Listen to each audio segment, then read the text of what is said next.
मत्था टेक रहे थे और मनोकामना कर रहे थे कि उनकी कुर्सी बची रहे। तो हेमंत जी, ये जो मीडिया का घालमेल है, जो मीडिया इस नैरेटिव को नहीं गढ़ रहा है जो विपक्ष के लिए गढ़ा जाना चाहिए कर्नाटक चुनाव के बाद, कि 2024 में बीजेपी के लिए मुश्किल होगी, ये नैरेटिव नेशनल मीडिया तथाकथित नहीं चला रहा है, गोदी मीडिया नहीं बोल रहा है, इससे कैसे काउंटर होगा? इसके लिए किस तरह से पार पाया जाएगा? हेमंत जी। नहीं नहीं यूसुफ जी, इसमें कोई धोखा मत मानिए आप। जो आज का जो मीडिया है 2014 के बाद का, जो जिसको तथाकथित राष्ट्रीय मीडिया कहते हैं, वो विपक्ष के लिए काम करेगा, ये तो आप भूल ही जाइए। 2014 से लेकर के आज तक उन्होंने कोई एक रेलेवेंट सवाल उठाया है क्या पहले दिन से ही? और वो तो इतना भी ध्यान रखते हैं कि किसी खबर से, किसी मेहमान की टिप्पणी से भी कोई महामहिम की उस पर कोई आंच ना आ जाए, वो तो इतना तक ध्यान रखते हैं। ऐसे पैनलिस्ट भी नहीं बुलाए जाते वहां पर कि जो किस तरह की कोई असुविधा पैदा कर दो।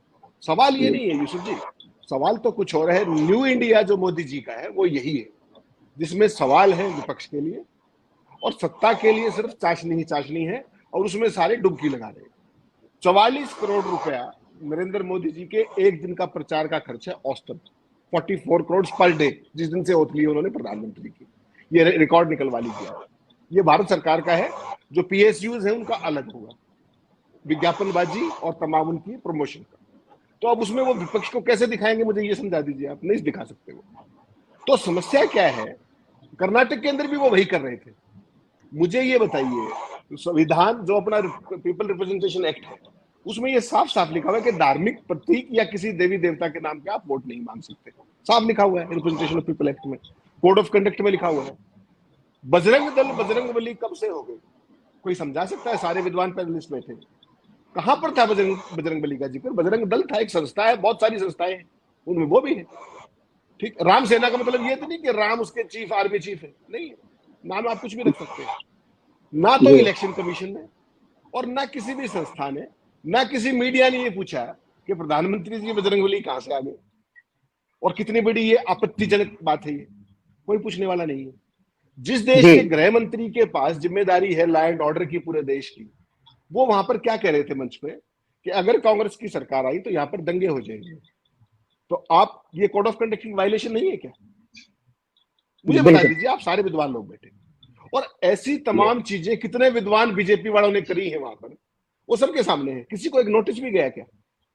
और एक शब्द सोनिया गांधी ने मुंह से नहीं बोला, कांग्रेस के हैंडल पे चला गया और उसके ऊपर इलेक्शन कमीशन नोटिस दे रहा है कांग्रेस पार्टी को। तो ये तो उनकी लेवल प्लेइंग फील्ड दिखता है। कुल मिला के स्थिति क्या है यूसुफ जी, जो हम यहाँ बैठ के आंकड़े लगाते हैं ना, ये देश उस तरफ नहीं जा रहा है, इसको समझना पड़ेगा हमें। एक बात इस चुनाव से ये साबित हुई, इसमें बहुत ज्यादा हमें उत्साहित होने की जरूरत नहीं, किसी को भी, पक्ष को या विपक्ष को। पक्ष तो देखिए निरुत्साहित को भी होता ही नहीं, उनके पास तो साधन इतने हैं, मीडिया है, सब कुछ। विपक्ष को बहुत ज्यादा राज्य होने की जरूरत इसलिए नहीं है, मैं आपको परसों भी कह रहा हूं। 36% वोट बीजेपी के इंटेक्ट है कर्नाटक के अंदर, ये मत भूलिए आप। ठीक, और नरेंद्र मोदी वो शख्स है, 2002 से चुनावी राजनीति में वो आए हैं, आज 2023 है। चाहे वो गुजरात था, चाहे वो आज सेंटर में है, वो चुनाव हारना नहीं जानते, चाहे उनके लिए साम दाम दंड भेद कुछ भी हो। और आज ही मैं पढ़ रहा था एक बड़ी इंटरेस्टिंग बात, कभी चाइना के सैटेलाइट्स पे पढ़ रहा था मैं कुछ, तो मुझे देख के याद आया एकदम, वो बात को रिलेट कर पाया मैं, कि जब 2019 के अंदर पुलवामा हो गया था, बालाकोट हो गया था, सारी बात हो गई थी, उसके बाद आप सारे शायद एक बात भूल गए, नरेंद्र मोदी जी राष्ट्रवाद का तड़का कैसे लगाते हैं। उन्होंने क्या किया, इस देश को समझ में नहीं आया बहुत ज्यादा, लेकिन उन्होंने दोपहर को देश के नाम भाषण दिया था कि हमने दिल्ली से ग्राउंड से एक मिसाइल छोड़ी और हमने एक अंतरिक्ष में सैटेलाइट उड़ा दिया, तो हम सैटेलाइट, दुश्मनों के सैटेलाइट भी उड़ा देंगे वहां से। इस हद तक जाते हैं वो। मतलब पुलवामा पे और बालाकोट पे उनको भरोसा नहीं था, हालांकि उसके नाम पे वोट मांग चुके थे। तो वो जो शख्स है, उसको आप क्या उम्मीद कर रहे हैं कि आप 6 महीने के अंदर, आप राजस्थान, मध्य प्रदेश, छत्तीसगढ़ जैसे हम बात कर रहे थे, 6 महीने के अंदर राजस्थान में एक भी सीट नहीं आना? मजाक है क्या ये?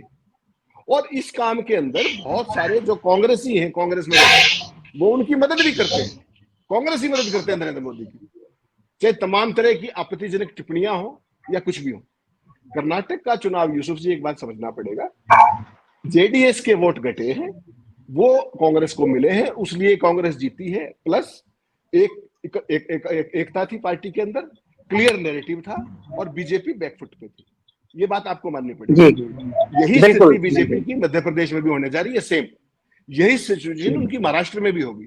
लेकिन जहां इनका दाव लोकसभा में लगेगा तो फिर नैरेटिव भी अलग होगा और चेहरा भी अलग होगा और तरीका भी अलग होगा चुनाव लड़ने का।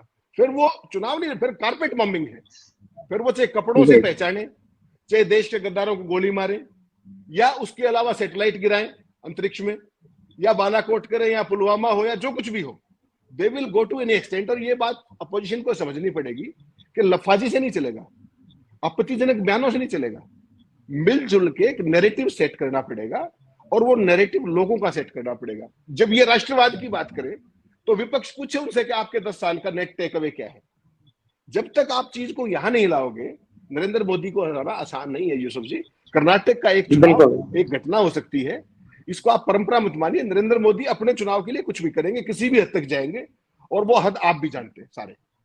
ये बात बिल्कुल हेमंत समझनी पड़ेगी जी। बहुत शुक्रिया हेमंत जी। शशिकांत जी, चूंकि आप पेशे से शिक्षक हैं और जब पत्रकार तमाम खेमों में बट गए हों, पत्रकारिता तमाम विचारधाराओं में बट गई है और तमाम मीडिया आउटलेट्स तमाम तरह की पार्टियों को रिप्रेजेंट करने लगे हैं, तो जो इंटेलेक्चुअल क्लास है, खासतौर से प्रोफेसर और तमाम